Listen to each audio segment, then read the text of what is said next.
Diamnya. 50. Kebersamaan dan kebahagiaan kedua orang tua dengan diiringi celotehan dari kedua putra kembarnya terdengar begitu membahagiakan. Menikmati waktu bersama dengan memperhatikan tumbuh kembang kedua putranya adalah hal yang begitu dinanti dan menjadi prioritas utama sepasang orang tua itu. Sayang, seru Al pada sang istri yang ia rangkul. Iya Mas. Sahutnya lembut dengan tetap memperhatikan kedua putranya yang sedang sibuk dengan mainannya. Apa sewaktu kamu hamil Agatha dan Damian ada sesuatu yang kamu inginkan sayang, tapi tidak terpenuhi? Al memandang istrinya. Adinda menoleh pada sang suami. Wanita berhijab itu hanya tersenyum menanggapi pertanyaan suaminya. Apa? Katakan pada Mas, apa yang kamu inginkan selama kamu hamil, tapi kamu tidak mendapatkannya sayang.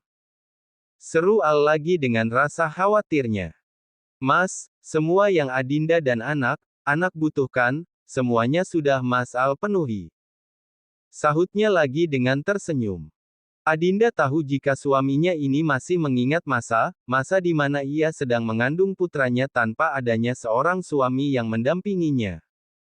Sayang, jawablah pertanyaan Mas. Mas ingin mengganti semua yang belum Mas berikan pada saat kamu mengandung anak kita sayang. Seru Al lagi dengan sedikit menghibah pada istrinya. Mau tidak mau Adinda pun harus menjawab permintaan dari suaminya. Mas, sebenarnya banyak hal yang Adinda inginkan sewaktu Adinda hamil anak, tetapi Adinda tahu Mas Adinda tidak boleh menggunakan uang dari hasil kerja Adinda untuk itu, karena uang dari hasil kerja Adinda harus Adinda gunakan untuk kebutuhan makan, membeli obat untuk ayah, dan juga ditabung untuk biaya melahirkan. Sahut Adinda dengan rasa sedihnya yang mengingat bagaimana ia berjuang. Dek, Al begitu terhenyak mendengar jawaban sang istri, sebuah jawaban yang belum pernah ia tahu dan belum ia dengar sebelumnya. Masih teringat dalam benak Al, bagaimana ia dulu dan juga kedua orang tuanya begitu memperdulikan dan menjaga Cynthia dan juga bayinya. Dan di luar sana Adinda istrinya sedang berjuang untuk melanjutkan hidup dan kebutuhan anak-anaknya. Tanpa terasa ada tetesan air mata yang terjatuh dari kedua pelupuk matanya. Al semakin mengeratkan pelukannya pada Adinda. Maafkan Mas sayang, Mas sudah datang terlambat. Serunya dengan hati yang sudah dipenuhi rasa bersalah. Adinda sedikit menguraikan pelukannya dari sang suami. Diusapnya dengan lembut lelehan air mata yang sempat terjatuh menetesi wajah tampannya. Mas, sampai kapan Mas akan terus meminta maaf? Adinda sudah memaafkan semuanya Mas. Sahutnya lembut. Adinda dan anak sudah mendapatkan kebahagiaan yang selama ini menjadi impian kami, dan perlu Mas Al ingat, hadirnya anak dan juga Mas Al dalam hidup Adinda adalah anugerah yang Allah berikan. Imbuhnya lagi dengan memegang rahang tegas sang suami. Kap, Al mencium kening Adinda.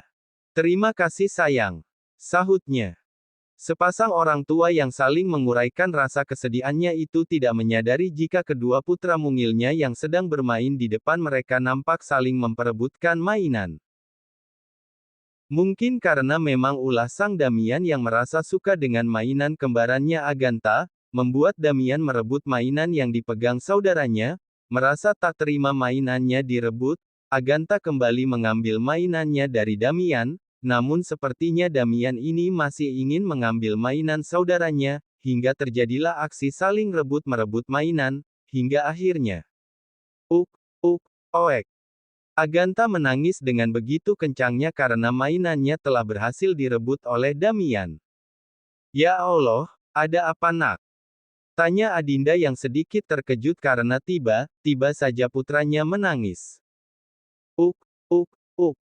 Agatha tetap menangis dengan kencangnya. Merasa tak tega melihat putranya menangis, Adinda pun mulai meraih tubuh Agatha dan membawanya dalam rangkulannya. Sedangkan Damian jangan ditanya lagi, ia hanya sesekali melihat ke arah sang saudara dan setelah itu kembali fokus pada mainannya, memang bukan Damian namanya jika tak berbuat ulah. Tup. Aganta sayangnya Momi kita main-mainan yang ini saja ya nak. Seru Adinda yang berusaha menenangkan Aganta dengan memberikan mainan lain padanya. Untunglah Aganta tipikal anak yang mudah ditenangkan hingga ia pun diam dari tangisannya. Pam, pam, pam, pam, pam, pam, mam, mam.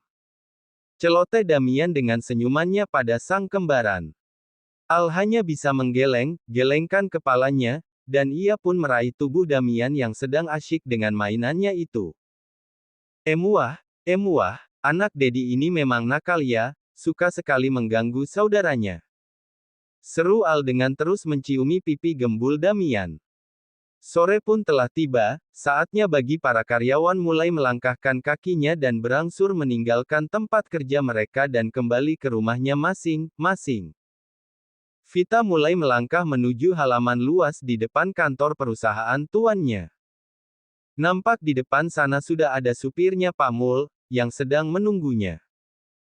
Namun sesaat kemudian sebelum Vita sampai di mobilnya tiba saja Andrew berjalan di sebelahnya, dan hal itu sontak saja membuat Vita menjadi terkejut. Tuan Andrew, membuat saya kaget saja. Sahut Vita. Kamu dijemput Pak Mul. Kenapa tidak menyetir sendiri saja? Tanya Andrew dengan tetap berjalan bersama Vita. Anu tuan, saya masih belum terlalu bisa untuk membawa mobil sendiri. Sahut Vita. Ya sudah, sampai jumpa nanti malam.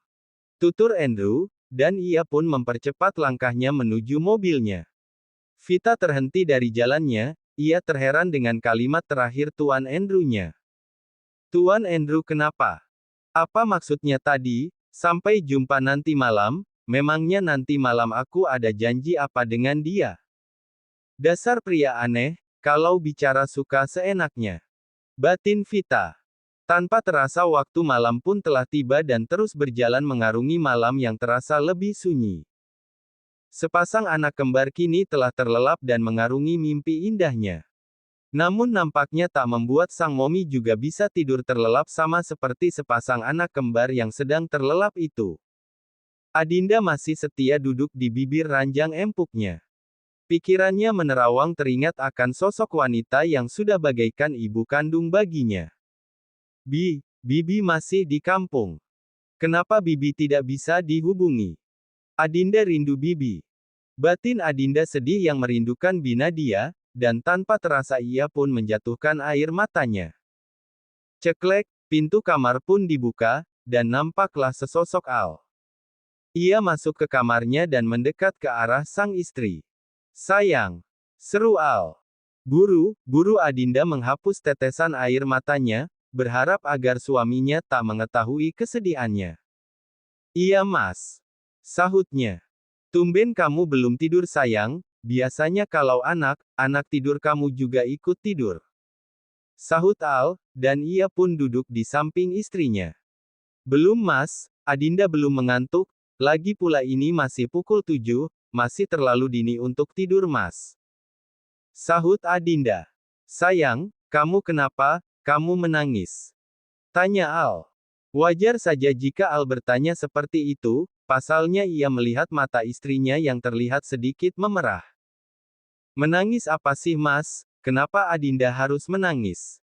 Sahutnya dengan berusaha tetap tersenyum. Sayang, kamu jangan menutupinya dari mas, coba katakan apa yang membuatmu sedih seperti ini. Tanya Al lagi. Adinda hanya sedih mas, Adinda teringat dengan Bibi, Adinda rindu Binadia. Sahutnya sedih. Al menghela nafasnya cukup dalam, jadi ini yang membuat istrinya sedih. Sayang, jika kamu memang rindu dengan bibimu, mas akan mengantarmu ke sana. Sahut Al. Adinda menatap tak percaya pada suaminya, benarkah suaminya akan mengantarnya pada bibinya? Mas, apa mas tidak bercanda? Sahutnya. Kapan mas pernah bercanda sayang, jika memang kamu rindu dengan Binadia akan mas antar ke sana. Sahut Al lagi. Benarkah mas, kalau begitu Adinda mau ke sana besok? Sahut Adinda, dan ia pun langsung memeluk tubuh kekar suaminya. Tapi ada syaratnya sayang, sahut Al dengan senyum nakalnya. Syarat? Syarat apa mas? Sahut Adinda dengan sedikit perasaan kecewa. Iya syarat, dan syaratnya adalah. Alkini mendekatkan bibirnya di telinga Adinda. Aku mau malam ini kita melakukannya sampai 3 ronde. Imbuhnya lagi dengan senyum kemenangan. Adinda membelalakkan kedua bola matanya tak percaya, bagaimana bisa suaminya menginginkan agar bisa dilayani sampai 3 ronde, sedangkan 1 ronde saja benar-benar membuatnya sudah kewalahan. Bagaimana kamu setuju sayang? Tanyanya lagi. Namun yang ditanya masih tak kunjung menjawab. Aku paham, kamu tidak menjawab itu artinya tidak, ya sudah kalau begitu itu artinya kita tidak jadi ke rumah bibimu. Putus Al pada akhirnya. Mas, tidak seperti itu. Sahutnya gelagapan. Ya sudah itu artinya kamu setuju kan sayang dengan syarat dariku. Seru Al lagi dengan senyuman nakalnya.